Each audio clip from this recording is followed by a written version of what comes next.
pé tẹ́ bá ti dé ipò èèrà ò lè ta bọ́mọ yín,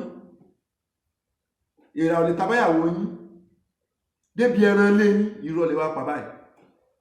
ẹ̀yin ọba náà ẹ believe pé tẹ́ bá ti dorí ọba èèrà kan ò lè rìn yín, ọmọ kan ò lè ṣe kò lè gbẹ̀tọ́ lọ́wọ́ yín lágídí. ṣe rí pé ọjọ́ kan ní tó lè ní ọjọ́ kan tó lóhun lọ́rọ̀ yín. Sanwó-Olú ti ń ṣe dáadáa bọ̀ ní láti àti protest ti bẹ̀rẹ̀ bọ̀ èṣù padà yálò nígbà ẹ̀pọ̀ ọmọ ẹ̀yìn èṣù ni. Sanwó-Olú ti ń ṣe dáadáa bọ̀ láti ìgbà tó ti bẹ̀rẹ̀ protest, ó ń support youth, ó ń ṣe dáadáa bọ̀ òjijì lèṣù yálò láti ọ̀dọ̀ ẹni tó ń tẹ̀lé lẹ́yìn ẹni tó jẹ́ bàbá ẹ̀ tó ń pè lásíwájú. wọ́n ní tí ẹ̀ bá jẹ́ ọmọ ẹ̀yìn èṣù ní ó padà wùwà èṣù, kò síbi tó fẹ́ gbégbà. tó bá yá ìwà wù lọ́wọ́ ọmọ ẹ̀ tó jẹ́ ọmọ Ọlọ́run di ilé bàbá rẹ̀ ó padà gùn ní nǹkan tó ṣe lánàá yẹn. àṣẹ tẹ́lẹ̀ ni kì í ṣe àṣẹ gègé. gbogbo wọn pátá náà máa jẹ́jọ́. bàbá Tinubu a wí fún yín, a fọ̀ fún yín. ẹ̀yin kan náà wọ́n ní adákẹ́ má sọ̀rọ̀, ó ní tó fẹ́ ṣe ìbẹ́ ti ṣe fẹ́ nú yín báyìí. èyí náà dẹ̀ ti rí nǹkan tó ń ṣẹlẹ̀. ìfẹ́ nú yín ẹ ti sọ agbára yín. bọ̀bẹ́ tí ń ṣe ló ń bọ́ because èèyàn kì í ṣe báyìí kó ní ipò láyé. àsáwọn tó kú before today tani tó kú nù kòrónà nínú ara wọn tẹjọ́ ṣèjọba, àsàkọ́wọ́ lè bá kúkú ẹ̀sìn ni wọ́n fi kú. àsẹ́yìn tó lọ ń ṣẹ́kù yìí ẹlẹ́rà rẹ̀ ẹ̀yin bàbá yìí a sọ fún yín. ebi ń pa àwọn èèyàn sọ̀rọ̀. ẹ̀yin ni political leader, ẹ̀yin democracy leader. àwọn ìran yín fẹ́ gba ìjọba pé káwọn dá wà kí gbèsè ayé àlàáfíà bá wà káwọn kúrò lọ́wọ́ àwọn Fúlàní darandaran. You say man, you refuse to say a single word. ẹ wá ń wá àwọn ọba, ẹ wá àwọn àgbàlagbà, ẹ wá ń poison àwọn èèyàn, ẹ lọ ń fún àwọn èèyàn lówó kọ́ máa lọ máa help yín lórí social media, kọ́ máa sọ̀rọ̀ yín dáadáa tí yín á dáa. ẹ ní kúre ẹ̀jẹ̀ àwọn tó ti kú kò ní jẹ́ kẹ́ ẹ sinmi. àwọn ọmọ yóò ní gbé gbèsè ayé àlàáfíà mọ́ lórílẹ̀ ayé yìí. a sọ fún yín the last time ẹ di ẹni tí wọ́n máa lẹ òkò mọ́ kò tí ì tó 4 days tí mo ṣe program yẹn pé àyàfi kẹ́yìn ti come back on time. gbogbo àwọn èèyàn pé yìí lọ́tún lọ́sì ẹ wá di àmì síta lálẹ́ àná. ìyẹn náà gọ́vnọ̀ àsìkò ẹ̀ ò dá o Sanwó-Olú. ó bá ti má di gọ́vnọ̀ ju orúkọ ẹ tó bàjẹ́ lọ. ó bá ti má di gọ́vnọ̀. ṣé pé Ọlọ́run ló yọ Ambode tẹ́ ẹ dìtẹ̀ ilé kó bẹ̀. ó bá ti má di gọ́vnọ̀ Sanwó-Olú because ọ̀rọ̀ tó dá yìí bó ṣe máa bọ́m̀bẹ̀ Ọlọ́run ló wà because èdè wo ló dìyìn kọfí wo náà ní kẹ́ wọ́n protest ó ṣe bí nǹkan tó ń declare kọfí. ẹ wá kó sọ́jà àwọn ẹ̀hàn náà sọ́jà jáde, àwọn tó jẹ́ pé Haúsá ló pọ̀ nú àwọn sọ́jà tẹ́ kó jáde. Yorùbá mélòó ló wà náà sọ́jà tẹ́ kó jáde. ṣé ọkọ̀ fún pé Haúsá kan ó nífẹ̀ẹ́ Yorùbá rí ni tí ó nífẹ̀ẹ́ Yorùbá títí tí ó à ní pé òun ò ní nífẹ̀ẹ́ ọmọ yìí òun. ẹ mọ̀ pé tẹ́ bá ní pé kí tẹ́ bá kó sọ́jà jáde sílẹ̀ Yorùbá Haúsá lẹ kó jáde. inú 100% wọn 70% inú ẹ̀ Haúsá ni. ẹ wá ní ẹni security enemy at the gate òun lọ̀rọ̀ tó wà nílẹ̀ yìí. bàbá Tinubu agbọ́pẹ́ ti sá lọ, agbọ́pẹ́ ẹ ti sá lọ. ìsádàkẹ́ wà London ní France báyìí síbẹ̀ yìí lè sá ìsìbẹ́ ní tọ́ọ̀gì ẹnu ọmọ ọ̀ta ẹ̀yin lẹ́ra èkó tẹ́ jù sápò ṣé mo yù sà. I'm very very disappointed you. So ju kónkóló báyìí lọ ju ẹ tó lè sá lọ. A fi pàwọ́ àwọn mẹ̀kúnnù náà máa ń sá fún yín àtẹ́yìn náà máa sá. Gbogbo ilé iṣẹ́ yín pátá ti ń dáná sun lójú ayé nílẹ̀ tí ìbá sọ fún yín. Èmi ni APC, èmi ni chairman APC, mímí kò ní mímí ò ní mí kẹ́. A mọ̀ pé tí irúṣẹ́ rẹ̀ máa ṣẹlẹ̀ ìgbà tí Mósè ó kọ àwọn ọmọ Ísírẹ́lì kúrò ní ọgbà Fáráò lọ́jọ́ kìíní àná, wọ́n á mọ̀ kó sojú bọ̀rọ̀ tí yóò bá gba nǹkan kó lọ́wọ́ ọdún yóò irú ẹ̀yìn bàbá àyà yìí. A mọ̀ pé nǹkan ṣẹlẹ̀, nǹkan máa ṣẹlẹ̀, kò sí ni. Bọ̀ gbogbo ẹ̀mí tó bá lọ lórí ọ̀rọ̀ yìí Ọlọ́run bí ẹ̀yin ò lè lọ lọ́fẹ̀ẹ́. Ẹ̀yin ọmọ Island, I swallow you. Islanders, ẹ̀yin Èkó, àwọn ọmọ àwọn máa lé bẹ́ o, àwọn ọmọ ọkọ mi làwọn bá sọ̀rọ̀. Wọ́n fẹ́ scared mi ò lè sùn lánàá tílẹ̀ fi mọ́lé mi.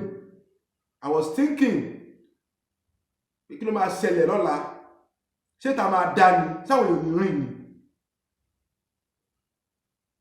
You have to take your property back from that idiot. Islanders. Ẹ̀yàn Èkó, mo tú alẹ́ yìí gan. Tí ó bá bàjẹ́ kò kí tó. A dẹ̀ sọ̀rọ̀ pa ẹ̀yin ọba. Tẹ́ ẹ fi torí nǹkan tẹ́ ẹ jẹ. Tẹ́ ẹ kọ̀.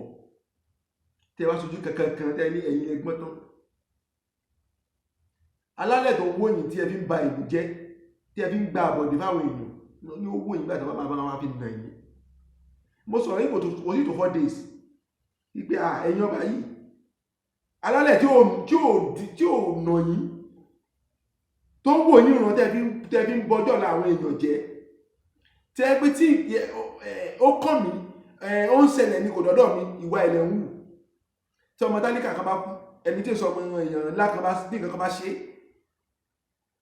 kàn kí wọn gbọ́n ẹsẹ̀ bí pé kò kàn yín bí pé èèyàn kan ló bí wọn.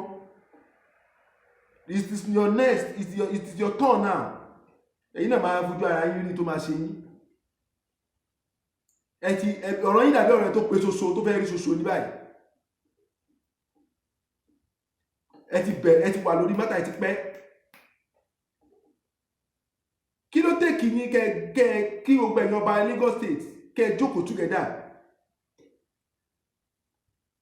Kẹ́ fi mọ̀rọ̀ ṣọ̀kan tẹ́ bá fi ọmọ bíbí Èkó fi jẹ gọ́ọ̀nà ní Èkó irú ilé òní irú tó ṣẹlẹ̀ lánàá yóò ní ṣẹlẹ̀ because a mọ̀ pé ilẹ̀ bàbá òun ò ní right láti dẹ sójà sí wọn ni ó jáde sí wọn ni ó appeal sí wọn because they will, once they see him they will know that this is our brother. I think I'm making points. Tó bá jẹ́ ọmọ Èkó lẹ fi jẹ gọ́ọ̀nà ni tí àwọn ọba yóò gbàbọ̀dè fún yín táwọn ọba yóò gbàbọ̀dè tí wọ́n ti fi alánú fún ọ ní ti pẹ́pẹ́ yẹn tó ti fi bá wọn sọ̀rọ̀. Báwo lè nìkan tí máa decide nǹkan tó máa ṣẹlẹ̀ nínú ayé yín tẹ̀lé máa dákẹ́ tẹ́ máa wò.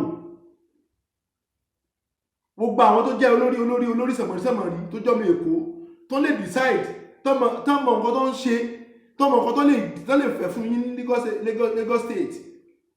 Gbogbo wọn pátá lẹ ti allow kí máa yín kó silent wọn. Wọ́n ní kò sí bí ó ti fẹ́ burú tọ́mọ kò ní wú ọmọ kan. Kò sí bó ti fẹ́ burú tọ́mọ àlè ò ní wú ọmọ àlè. Tinubu is not a Lagosian. That's why he's left concerned in whatever that's happened. Someone who is not a Lagosian. Because some Èkó ni wọ́n. They were born and brought up in Lagos State. Ẹ jẹ́ ìlú mi pé ilẹ̀ mi lélẹ̀ ibi ìbàdàn forí mi sọ ibi ìbàdàn àti jáde wà ní oríkì ibẹ̀ wà ní ìtàn ọbẹ̀ ìdílé ẹ̀ máa ní tọ̀ tó gbé yín débẹ̀. Gbogbo àwọn nǹkan àwọn stories yìí kò ní jẹ́ kó lè hùwà ìbàjẹ́. How can you be a bona fide son of a state? Wàá mú sùsùsùsù wàá ní pé kí wọ́n lọ káwọn sójà lọ máa yìnbọn. Before the incident, wọ́n tún wá rán àwọn wèrè kan lọ máa cut off camera láti lè capture incident tó bá ṣẹlẹ̀ bẹ́ẹ̀ wọ́n paná.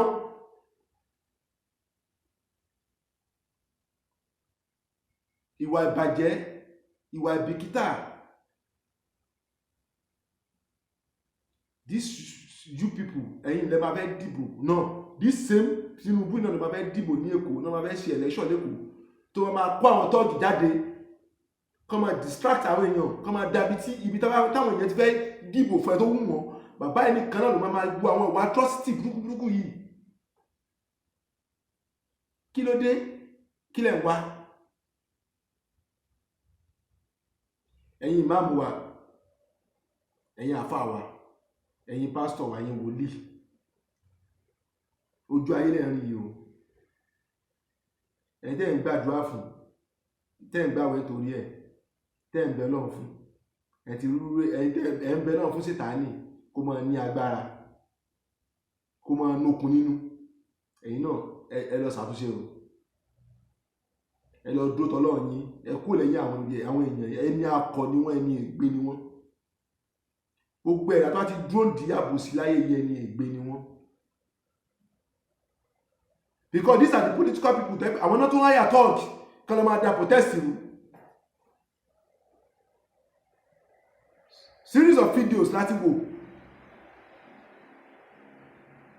Kí ló dé? Kí lẹ̀ ń wá? Kí lẹ̀ ń wá káàkiri? Kí lẹ̀ fẹ́ sọ lé ayé dà? Àwọn tẹ́jọ́ ṣèjọba lánàá dà. Ọ̀pọ̀lọpọ̀ ti lọ tí ò ti ẹ̀sì tí wọ́n tó ti gbàgbé. Ní lọ́la tó yẹ pé ẹ lè sùn kẹmọ́jì lẹ wá múlé ayé kankan báyìí. Kí ló ṣe ń dẹ́ tẹ́lẹ̀pà ti sùn tọ̀rọ̀ wá lè fún ìdésù jèrè ọkàn yín. Àbí ẹ̀gbọ́n Bíbélì tó ní pé ègbé ni fún ọmọ ènìyàn tó jèrè gbogbo ayé yìí. Jésù wá jèrè ọkàn, Jésù wá jèrè another one tó yẹ kó máa fi máa gbádùn lọ́rùn yìí. Ẹ̀yin ọba alẹ̀ Yorùbá tí ẹ ń gba àbọ̀dè,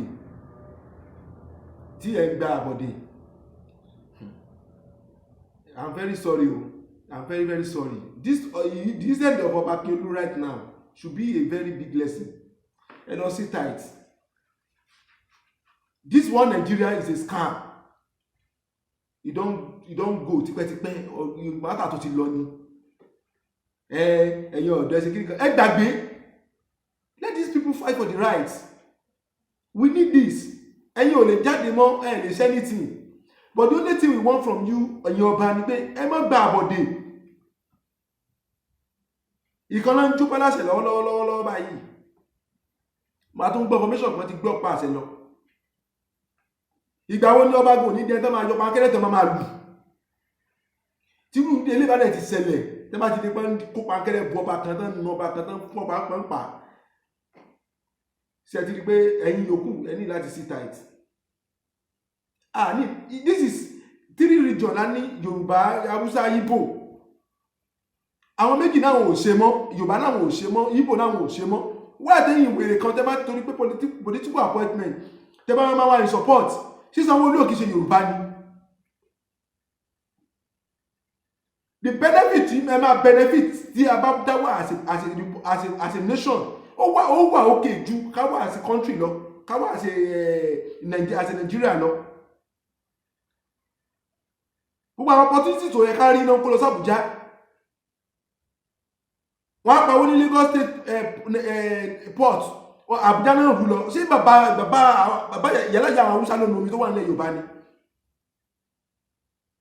Báwo lọ sí fẹ́ develop? These people love ara wa. I also like Yorùbá. These same people not máa mú Fúlàní wá láti wá jẹ head fún wa ní ọ̀dọ̀ wa. Hausa ló control port wa ní bíbá. ní omi tí Ọlọ́run ṣe fáwọn nílẹ̀ Yorùbá Haúsá náà gbé wá síbẹ̀. Muritala International Airport nìyẹn Haúsá ló wà ní charge. tó bá dé báyìí wọ́n máa behave sí ẹbí pé you are not somebody.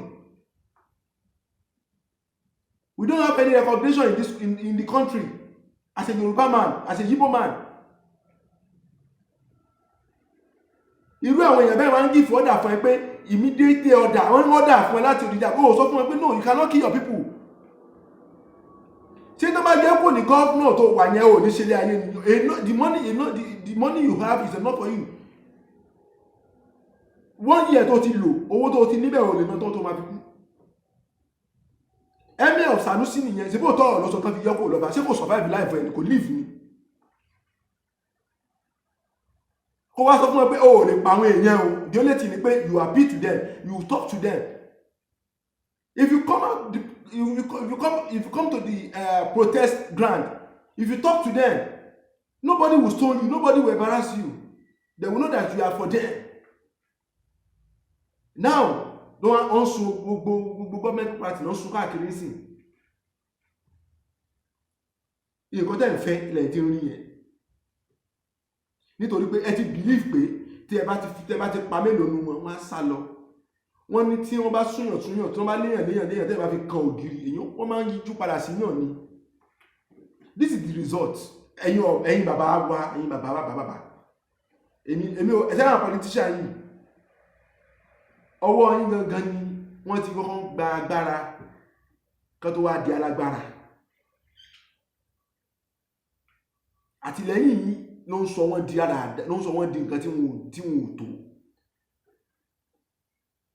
Ẹ̀yin tí ń jọba bọ̀ ọba tó ti wà lórí ìtẹ́ past 40 years wà nù yín sà. Ètò tó wà bẹ́ẹ̀ 50 years wà, oní 10 years wà, oní 20 wà. Ẹjọ́ wà lọ́dún 4 péréte tí ó lọ́dún 8 tí ó kò rí búkú ẹ̀ kú mẹ́. Ó ṣe dáadáa kò ṣe dáadáa ẹ̀ kù ṣe dáa. Ẹ̀yin tẹ́ pẹ́ yìí ni wọ́n máa bá tí wọ́n bá tún mú ìwà yìí náà wọ́n tún wá bá. Look at olórí búkú Oshiomhole ní Edo. Níwájú àwọn ọba tó ti useless tó ti ṣe bí ẹ̀hàn náà ló padà lọ tún lọ dúró sí tó lọ ṣe bí ọmọléèwé tó lọ ṣe bí ẹtí bí innocent. And I love these people. Wọ́n embarrass ẹ̀.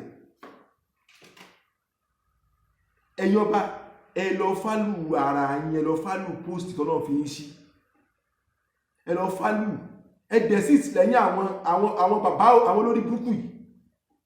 This idiot and bastard.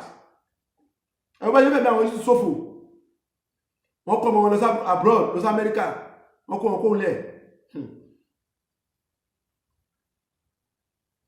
Mo mọ̀ pé tí ìdájọ́ náà bá dé, ó tiẹ̀ ti ń dé, eléyìí ti dé, kò ní ìgbóhun tó bá dé, ó ti dé. Because tó bá fi múrú àwọn irú àwọn èèyàn irú ẹ̀ tí ṣẹlẹ̀ ní history Nàìjíríà kọ́ lọ sún family àti governor kan máa sún government property station la gbọ́ police station la gbọ́ máa ń sún tẹ́lẹ̀tẹ́lẹ̀ nísìn has gone beyond that. Palace ọ̀tà náà àtúgbọ́kọ́ tó sọ náà sí. Ta ló mọ àwọn ibi tó tún máa jó before tomorrow morning? Who knows? Ẹ̀ẹ́dẹ̀ gbọ́dọ̀ pààyàn. Ibi tẹ́ ti máa mọ̀ nìyẹn pé there is a law and order. Because àwọn people níbọn lọ́wọ́ wọn, they are not attacking you. Ẹ̀yin lẹ́ attack wọn. Ẹ̀yin lẹ́ fi máa attack wọn. Ẹ̀yin lẹ́ kó tọ́kì wọn máa distract protest wọn. What is the problem? Dandan ní ká wà as a Nigerian. Togo ò tó Nigeria, kò tó lẹ́ Yorùbá mẹ́ta. Togo Republic. Mélòó ni wọ́n ní kò tó nú? Nigeria bá wá tóbi tó, á dé Togo kò tó nú, á tó lọ́mọ smuggle ọjà wọlé nígbà tá ní bad government. Àwọn gbọ́n tí wọ́n náà. Wọ́n fi wá develop ọrọ̀ ajé tí wọ́n. Bàtà wọ́n bí ìkàlà wọn lórí wa. Bàbá Tinubu ó tẹ́ abẹ́, it's very good. Ẹni àwọn ìfọ̀bàjọ́ gbọ́ àwọn tó ń tẹ̀lé yín ẹjọ́ parí máyé lára yìí. Àwọn tó ń tẹ̀lé yín tán ní kẹ́ máa jó lọ àwọn ẹ̀yìn yẹn ẹ̀ẹ́rẹ̀ sí ara yín ó kù díẹ̀. Gbogbo wọn pátá làwọn bọ́ìsì náà wọ́n á finish nílẹ̀ kọ̀ọ̀kan nígbò bá yá gbogbo àwọn senate tí wọ́n ní kán sọ̀rọ̀ nípa youth development Abuja ni gbogbo wọn máa gbé wọn nílé wá sí region wọn ibi tẹ́ ti máa ní problem nìyẹn Abuja lè máa gbé because this thing tó ń lọ yìí lọ́wọ́lọ́wọ́ yìí I don't think this one can end in the next 2 weeks because fún ara yín ẹ ti tiná bọlé epo and these youth are not ready to bow down ẹ ti tiná bọlé epo ẹ ti tọ́wèrè bí gbé yẹn tọ́wèrè ọ̀rọ̀ yín báyìí I was thinking yesterday night overnight pé kí ló máa ṣẹlẹ̀ báyìí sáwọn púpọ̀ ní achieve ni I don't know báwọn èèyàn mi gan ti ní termination yapa we have been saying this time without number ẹ repent gẹ́gẹ́ bí ìwé Jésù ṣe sọ ẹ repent orí ibú lẹ̀ bá kiri ẹ̀mí èèyàn bọ́ kò kàn yín ebi pa alágbájá kò kàn yín ebi pààyàn kò títí kò kàn yín èèyàn wá homeless kò kàn yín ẹ mú gbogbo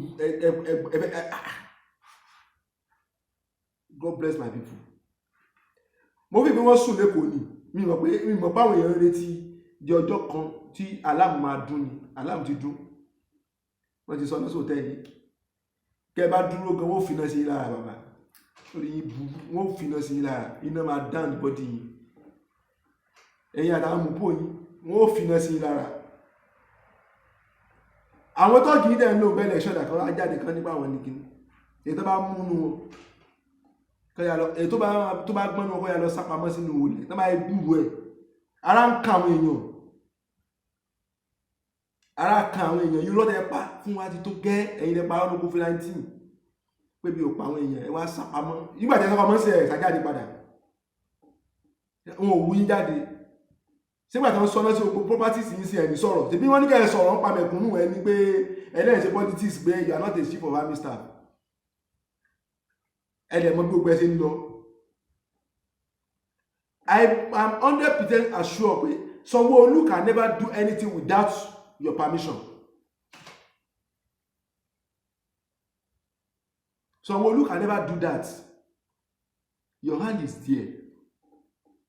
You are the one that you are a killer. You are the one that kill these people. ẹ̀yin náà lè pè wọ́n bí kọ́ lọ kọ́ọ̀tì náà kámẹ́rà kan sẹ́fìtì kan paná káwọn míyẹn ní báyìí ṣiṣẹ́ tẹ́kíá fún wọn pé they are bastard ẹ̀yin ní bastard ẹ̀yin náà bastard ní nígbà kan pé agbọ́ pé wọ́n á tọ́ wọ́n gbé wọn á tọ́ lẹ́kọ̀ọ́ ni ẹ̀yin lè wá sọ ayé di ẹ sọ ayé di ọlọ́run á bí ẹ̀yin ọba tẹ́ ẹ kù látòkè tó fi wá sílẹ̀ ẹ̀yin ọba wa akíyìn o kádé ó pẹ́ lórí kílẹ̀kì ó pẹ́ lọ́rùn ẹ̀yin bàbá ẹ̀yin láṣojú wa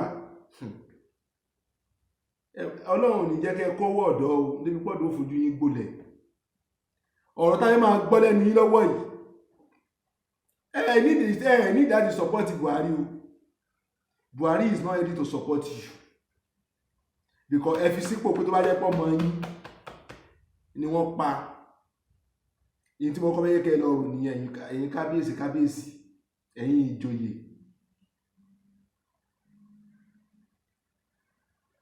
kò kàn mí tó bá kàn yín tó bá kàn yín tó bá kàn yín ó ti kàn yín náà nìyẹn ojú ikú tó dẹ̀ ń pa ojú bẹ́ẹ̀ ni òwe ńlá ni ẹ̀yin bàbá Nàìjíríà ti ń lọ Nigeria is say goodbye to you so ẹ lọ believe pé Odùduwà repopulation la máa ní ẹgbọ́n kan kó mi ọ̀rọ̀ Nigeria ti lọ Nigeria is forgotten issue Nigeria don dey go ẹ̀yin bàbá yìí so ẹ sọ̀rọ̀ ẹnu yín lásìkò yìí ẹ dẹ̀ mọ́rọ̀ àlejò tẹ́ máa gbà àwọn èèyàn ń bínú ọjọ́ ọ̀la àwọn èèyàn ẹ ti fi tàpàlà jù ẹ jẹ́ kájọ lé pàṣẹ máa lọ síwájú báyìí peter síwájú ti máa bá wa nílẹ̀ Yorùbá ẹ̀yin àgbàlagbà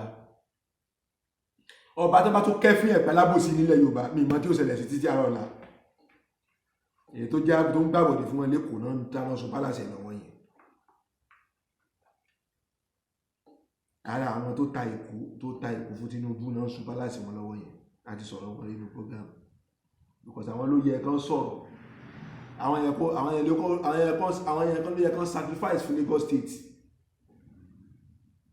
torí wọ́n náà ọlọ́pàá ni wọ́n tẹ́lẹ̀ ọlọ́pàá dẹ̀ nìyí wọ́n lè jẹ̀bi ọmọ Akínolú ọlọ́pàá ni tẹ́lẹ̀ wọ́n lè jẹ̀bi ọmọ gbogbo bribe tẹ́ńbàjẹ́ ó kàn wọ́n ni tí wọ́n náà ti ń bá wọn lọ́wọ́lọ́wọ́ báyìí ní ìmọ̀ tó máa yọrí sí mo máa báwọn èèyàn sùn lè fẹ̀mí èèyàn ṣòfò kẹ́ expect pé kí peace wà náà this is democracy time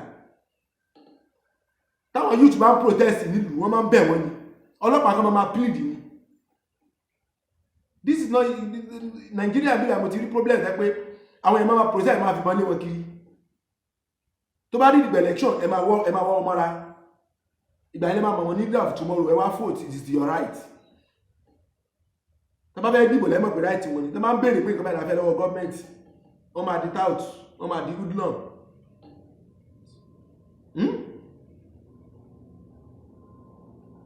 àbọ̀ lásán fọmọlúàbí ẹ̀yìn àbá Tinubu ṣe tó fẹ́ gbẹ̀yìn ní Lagos State lẹ́ ti dẹ́nu ẹ̀yìn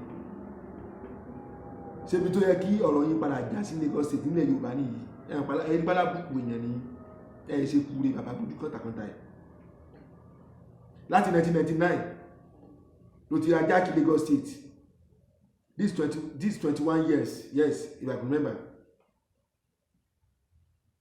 ẹ wá wà bẹ́ẹ̀ wá àtúbọ̀tán wá padà àtúbọ̀tán ti dé fún yín ẹ sì ń dẹ tó ní ìrìn títì mọ̀ ẹni jáde sí nǹkan bí náà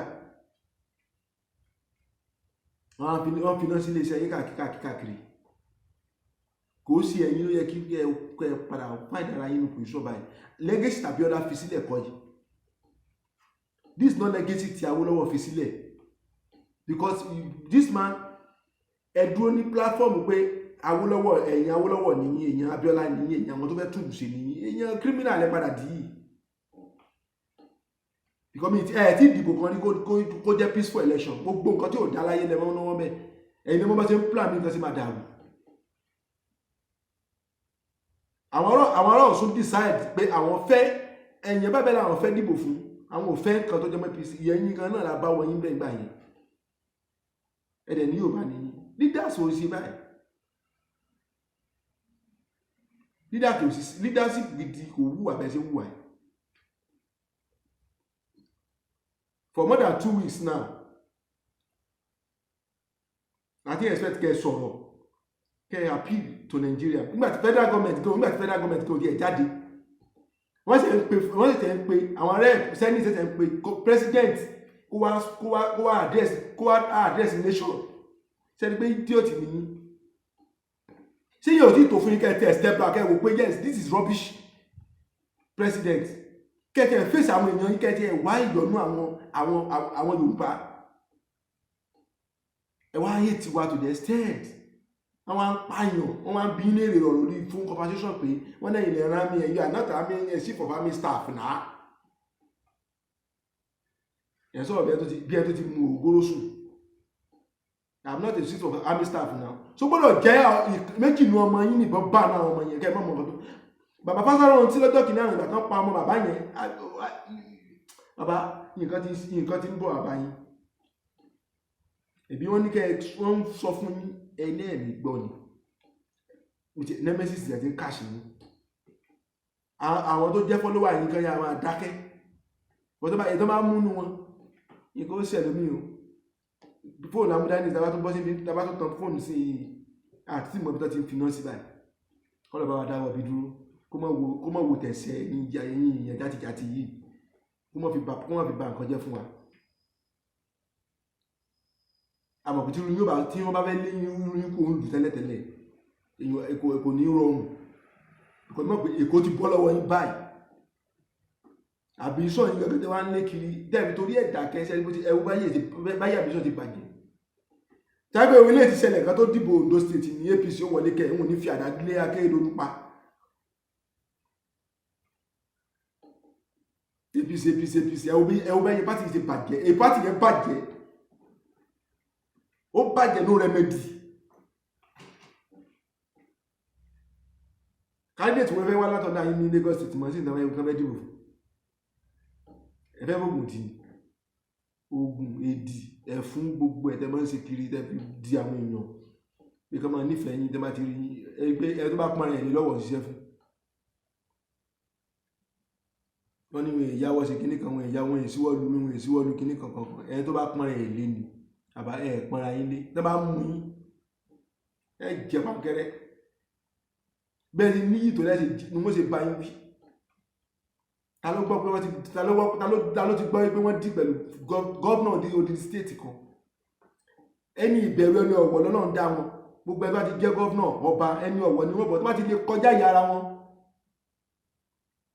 bí Mósè ṣe jẹ́ ẹni ẹ̀kọ́ tó níwájú Ọlọ́run sì pọ̀nlé Fáráò bó ṣe jẹ́ ẹni ẹ̀kọ́ tó níwájú Ọlọ́run sì ní kí Mósè pọ̀nlé pàtó púfà rẹ̀ pé ẹran lòun wọ́n padà fi hàn Ọlọ́run dẹ̀ sọ dé ní àná ó dẹ̀ ní bad story bó ṣe ní bad story láyé bẹ́ẹ̀ náà ló sì wà ní àkọọ́lẹ̀ fún Ọlọ́run bẹ́ẹ̀ náà sì máa jẹ́ nìyẹn Mashallah ẹ̀yin olórí ibú àgbàlagbà òfò yìí tẹ́ ẹ fẹ́ mi àwọn èèyàn ṣòfò tẹ́ wá ń fi gbogbo wọ́n ní aṣèrè kọ́rọ̀ jọ kọ́rọ̀ jọ ẹni owó tó lè tún ọgbà economic Lagos only Lagos state ṣe ó wà lọ́wọ́ yín owó tí Èkó nìkan dání ó bọ́ ògbólẹ̀ Yorùbá tẹ́yìn nìkan dágbé dání lọ́wọ́ kí kí ẹ fẹ́ fowó yẹn kí wá ná owó yẹn sílẹ̀ Yorùbá lásán tí Yorùbá bá ná ìlọ tó bá ná owó yín sókè wọn ò bí aláya ọmọ Haúsá kan dá kó ní no tí ẹ bá ṣe dáadáa tẹ́ ẹ bá wùwà dáadáa tẹ́ ẹ ná owó tẹ́ kí ló wà nínú kéèyàn ṣe dáadáa láyé tí yóò gbogbo Yorùbá bá tẹ́ bá ṣe dáadáa fún gbogbo Yorùbá tá bá ná owó yín sókè ṣe ìlú àdì number 1 ẹ jẹ́ ká pè yín number 1 kẹ́ tó pè láyé bẹ́ẹ̀ tí wo Yorùbá bá ná owó sókè pé Tinubu o nobody opposition yìí gan fúnra rẹ̀ ló máa ní òun ò ṣe mọ́ kò ṣe gbogbo àfagídí jágbà tẹ́ ṣe bí olè kankan dàbí ti já káàkiri nítọ́lọ́wọ́ pé ilẹ̀ ìpẹ́ra yín ojú ti tì báyìí ẹ̀yin gangan fúnra yín Èkó tẹ́ nígbẹ̀yìn lẹ́ni ìdúró báyìí sí ẹ jáde wá kẹ́ ní wáyà àdírẹ́sì public pé ẹ̀yin kọ́ lẹ́rán sọ́jà mi I am not a chief of staff ẹ kàn jáde kẹ́ lọ gun stage kẹ́ lọ sọ bọ́n rí káyín mọ́ tán káyín mẹ́tì fi kan bẹ́ẹ̀ wọ́n sí ní ẹtì lọ́wọ́ ẹ̀ tí báyìí lè gbọ́ fọmẹ́sọ̀ pé àwọn àbí kan ti ń bá yín ẹ ti dolè ẹ ti di wanted ẹ̀yà ti Sanwó-Olú ẹ ti di criminal ẹ ti di wanted apààyàn ní ó dàbọ̀.